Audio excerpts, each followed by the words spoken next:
안녕하세요. 하늘새입니다. 어제는 본격적으로 봄을 알리는 춘분이 지나갔죠.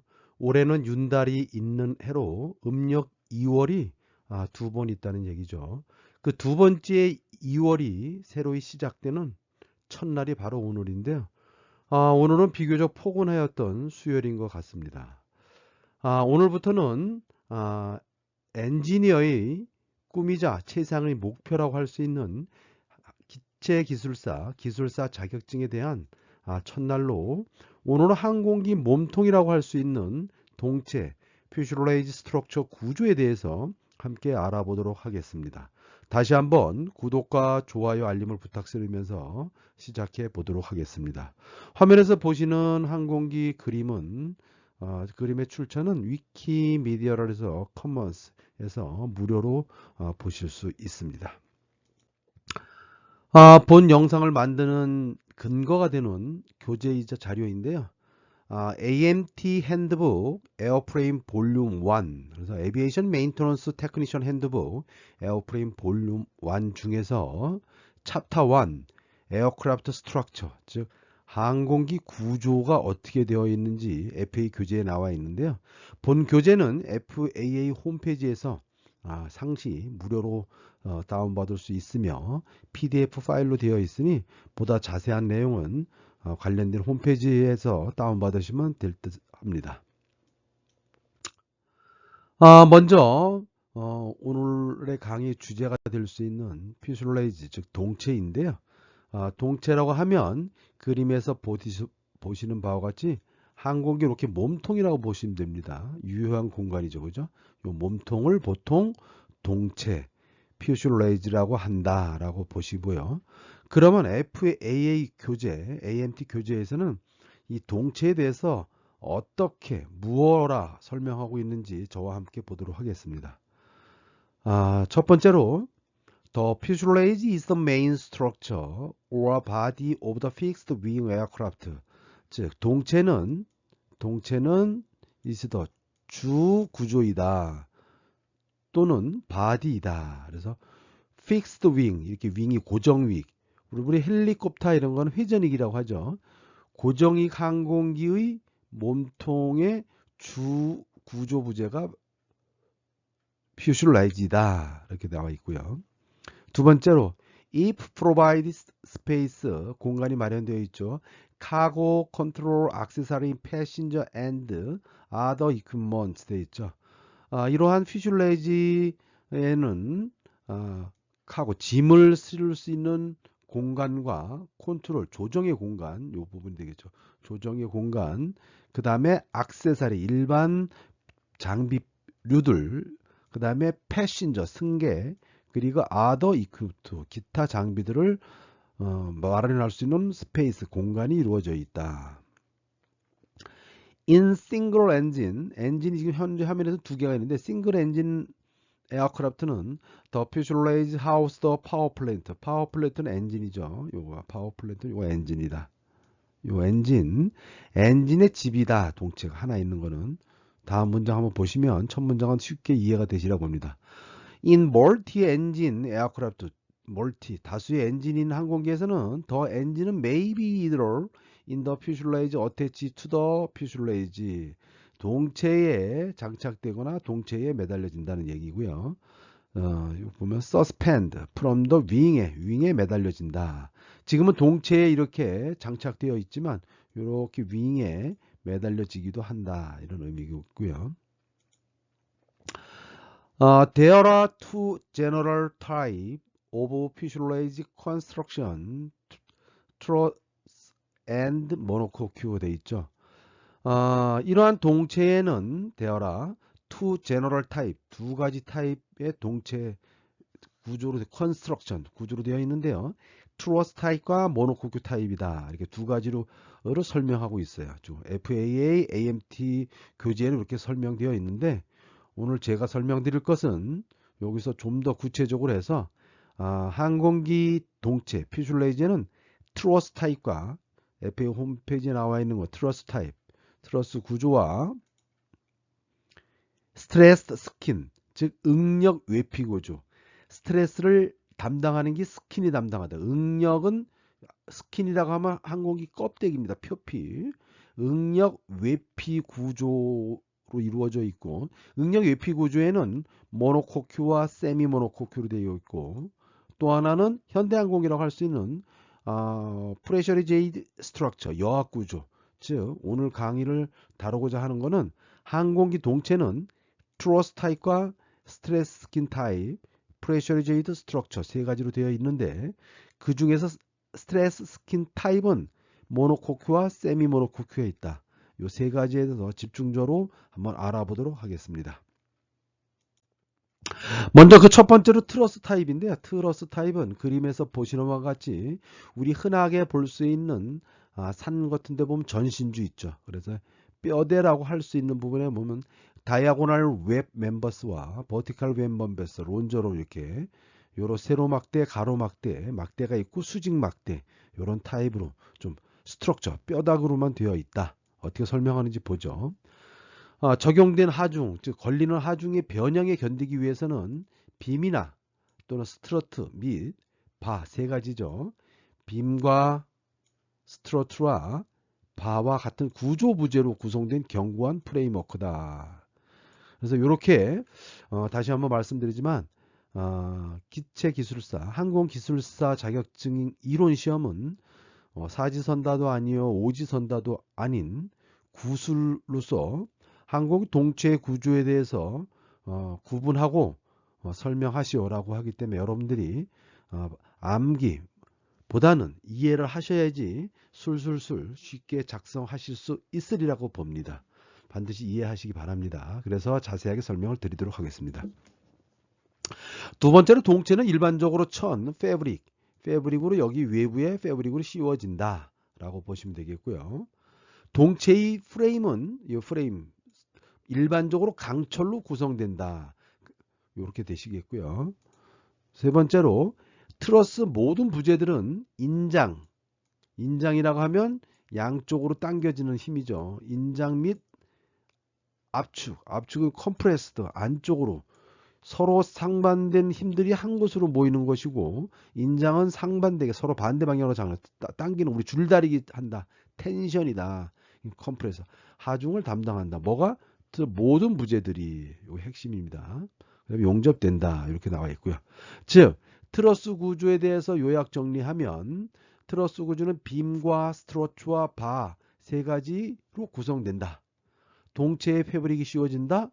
동체는 광철로 되어 있다. 모든 부재들은 인장과 압축 하중을 담당하도록 용접된 튜브이다. 이 튜브는 뭐죠? 요 내부가 내부 공간이 비웠다는 걸 튜브라고 그러죠. 우리 환봉하면 안에가 채워진 거고 내부가 비어 있어야지 강도면에서는 더 강하겠죠. 그죠? 이렇게 이해하시면 되겠고요. 자, 두 번째로 스트레스 스킨 스트럭처인데요.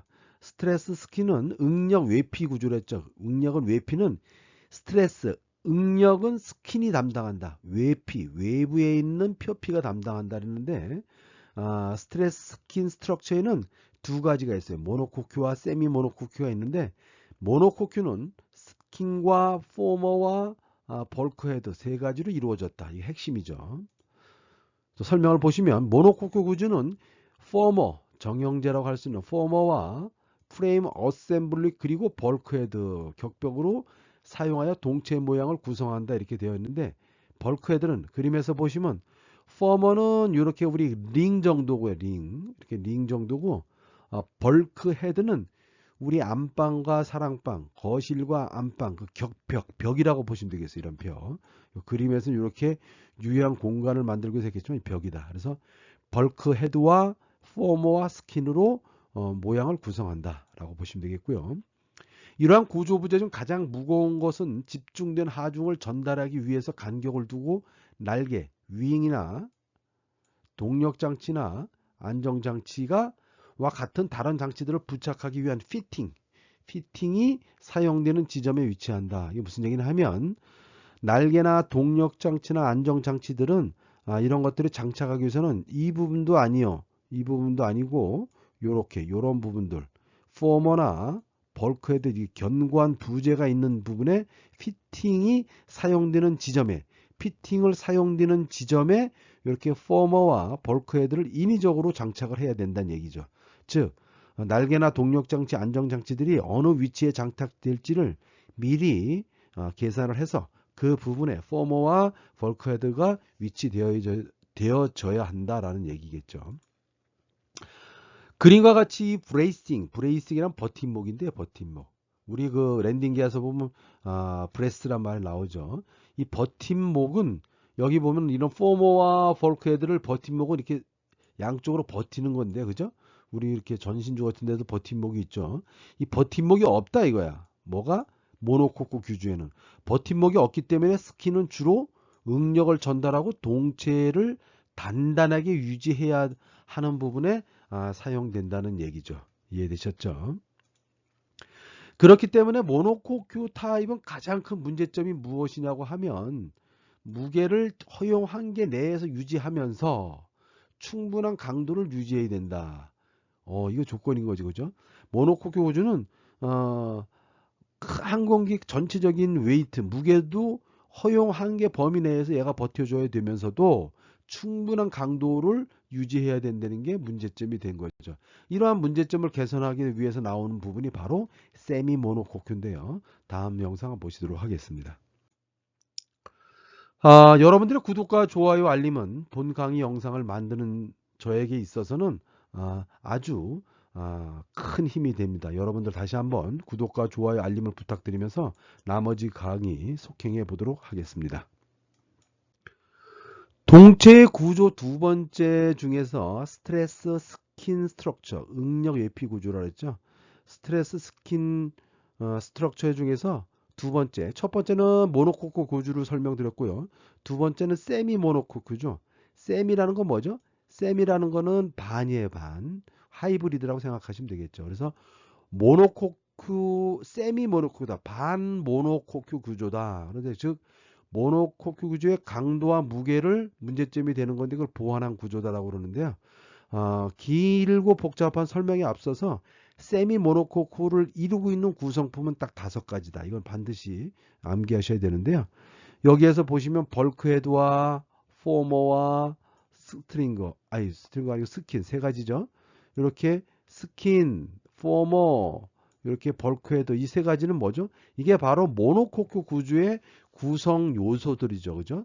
근데 무게와 강도의 문제점 때문에 여기에 스트링거와 여기에 스트링거와 론저론을 추가한 거다.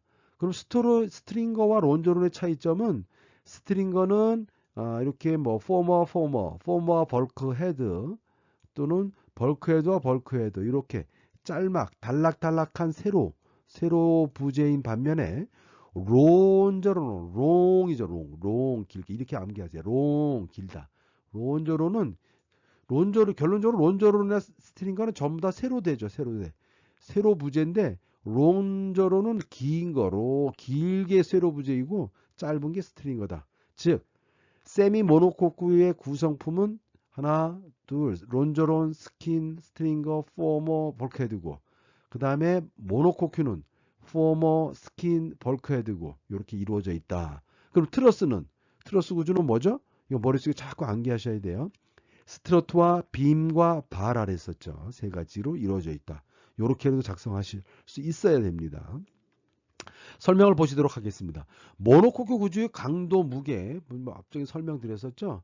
이런 그 모노코큐 문제점은 강도와 무게인데 강도, 무게를 보완하기 위한 구조이고 그 다음에 모노코큐 타입은 플레임 어셈블리와 그 다음에 벌크헤드, 포머 그리고 여러 부재에 걸쳐서 확장되며 스킨의 1차 굽힘 하중을 담당하는 세로 부재는 뭐다?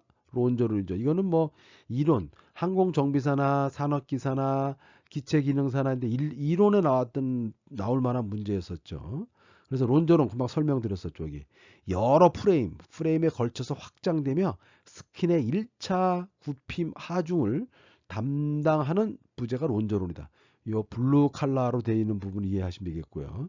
두 번째로 스킨을 부착하고 주로 형태를 만들기 위한 스트링거는 레드 컬러, 이 스트링거가 구성으로 이루어져 있다. 즉 5가지로 이루어져 있다 이렇게 보시면 되겠어요. 그 다음에 스트링거와 론저로는 동체의 텐션, 장력이죠. 동체의 텐션과 컴프레션, 압축, 하중을 담당한다. 자, 이게 차이점이죠. 트러스 구조는 모든 부재들이, 모든 부재라고 하면 빔과 스트러트와 바, 모든 부재들이 압축과 장력을 전담해야 되지만, 여기 세미 모노코크 규주에서는 스트링거와 론저론이 담당하죠. 포머나 벌크헤드나 스킨이 담당하는 게 아니고 스트링거와 론저론이 장력과 하중을 담당하는 게 세미 모노코큐다. 반드시 이 정도는 암기를 하셔야 됩니다. 세미 모노코큐 퓨슐레이즈는 주로 알루미늄과 마그네슘 또는 고온 지역에서는 강철과 티타늄을 사용하기도 한다. 알루미늄과 마그네슘은 열에 좀 티타늄보다는 약하죠. 그렇기 때문에 이렇게 사용하기도 한다 라는데, 여러분들은 요 정도까지만, 세 정도까지만 알면 될 것 같아. 강도, 모노코크 구조의 강도 무게를 보완한 구조다. 그 다음에 5가지 론저론, 스킨, 스트링거, 포머, 벌크헤드로 이루어져 있다. 그 다음에 하중, 장력과 압축은 스트링거와 론저론이 담당한다. 요 정도 아시면 될 것 같아요. 이어서 그림에서 보시는 바와 같이 프레셔리제이션 또는 프레셔리제이드 스트럭처, 퓨슐레이지, 동체가 3가지로 되어 있다. 트러스 구조와 스킨 스트레스드 스트럭처, 그다음 3번째 프레셔리제이션 스트럭처, 3가지 중에서 있는데, 3번째 프레셔리제이션 구조에 대해서 설명드리도록 하겠습니다.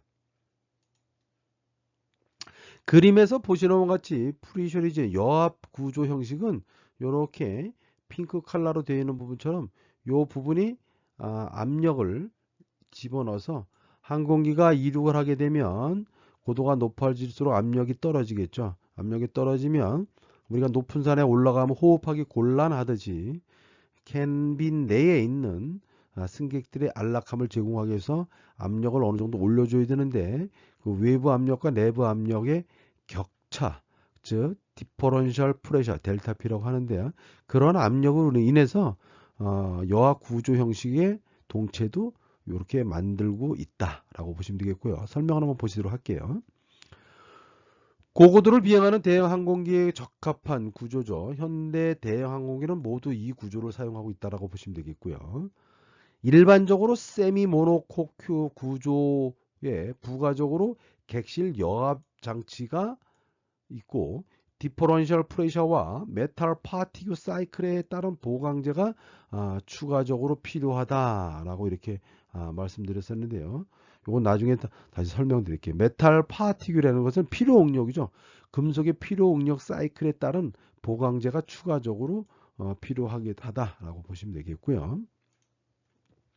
3번째로 주로 다경로, 지금 레셜턴트 패스 스트럭처라고 하는데, 다경로 구조와 페일 세이프 스트럭처에 비중을 두는 구조 형태다라고 되어 있는데, 여기서 다경로라고 하면 다경로 하종 구조라고 하면 일부 부재가 나중에 여기서 다시 다룰 건데요. 일부 부재가 파괴될 경우에 그 부재가 담당하던 하중을 분담할 수 있는 다른 부재가 있어서 구조 전체적으로는 치명적인 결과를 가져오지 않는 구조다 이렇게 되는데, 이것도 잠깐만 설명을 드리면, 예를 들어서 이러한 보에 하중을 담당할 수 있는 요거 하나의 부재를 사용한다면 하나 대신에 하나를 더 하면 요게 파손되더라도 요게 요 나머지 하나의 구조 부재가 1차적인 구조 부재를 하다가 부러진 그 역할을 대신해 준다. 우리 자전거 살을 보시면 되겠어요. 살이 하나가 아니고 여러 개가 있죠. 그죠? 하나의 살 정도가 부러지더라도 나머지 자전거 살이 그 하중을 담당할 수 있는 게 다경로, 즉 레셜턴트 패스 스트럭처라고 한다.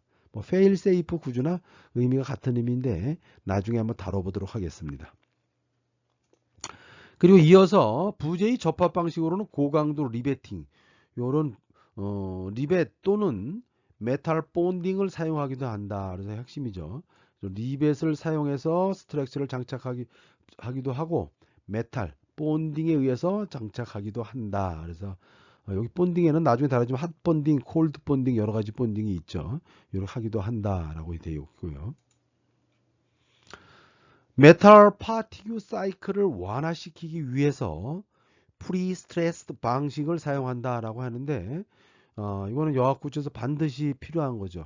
그래서 여기 보시면 이렇게 프리제이션 스트럭처에는 대형 항공기에 적합하고 세미모노코크 구조의 디퍼런셜 프레셔와 메탈 파티클 사이클의 보강제가 필요하고 다경로와 스페일 세이프 스트럭스의 비중을 두고 그 다음에 접합 방식은 리벳과 메탈 본딩을 하고 메탈 파티클 사이클을 완화시키기 위해서 프리 스트레스 방식을 사용된다 하는데 이 프리 스트레스드 방식은 어떤 방식이냐 하면 물체가 외력을 받기 전에 그 안에 가지고 있는 응력, 외력에 의하여 일어나는 인장 응력을 소정의 한도로 상쇄할 수 있도록 미리 집어넣는 건데 예를 들면 콘크리트 구조 부재 이런 우리 집을 짓거나 콘크리트 구조 부재 안에 내부에 철근을 이렇게 미리 집어넣죠. 그죠?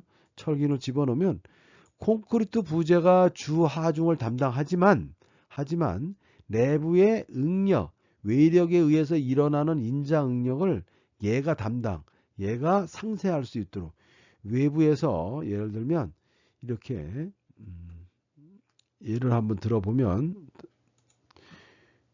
외부에서 응력이 이렇게 작용하였으면 콘크리트가 담당해야 되는데 이 콘크리트가 담당하기 이전에 내부에 철근 콘크리트를 심어서 이 철근 콘크리트가 외력에 의해서 상쇄될 수 있도록 하는 것을 프리 스트레스 방식이다.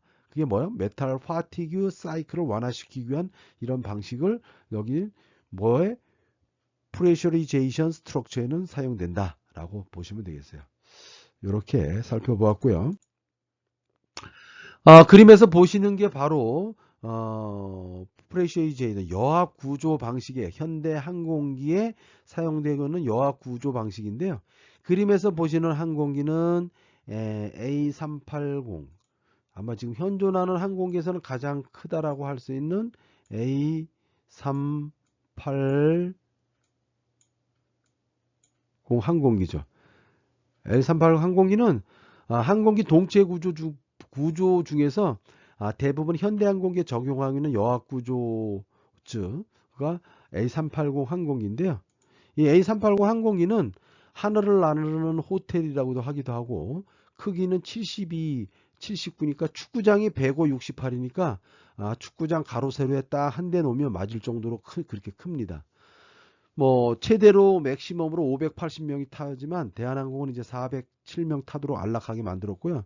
근데 유럽에서 실제적으로 만든 타겟은 맥스로 853명이 타도록 만드는 항공기예요.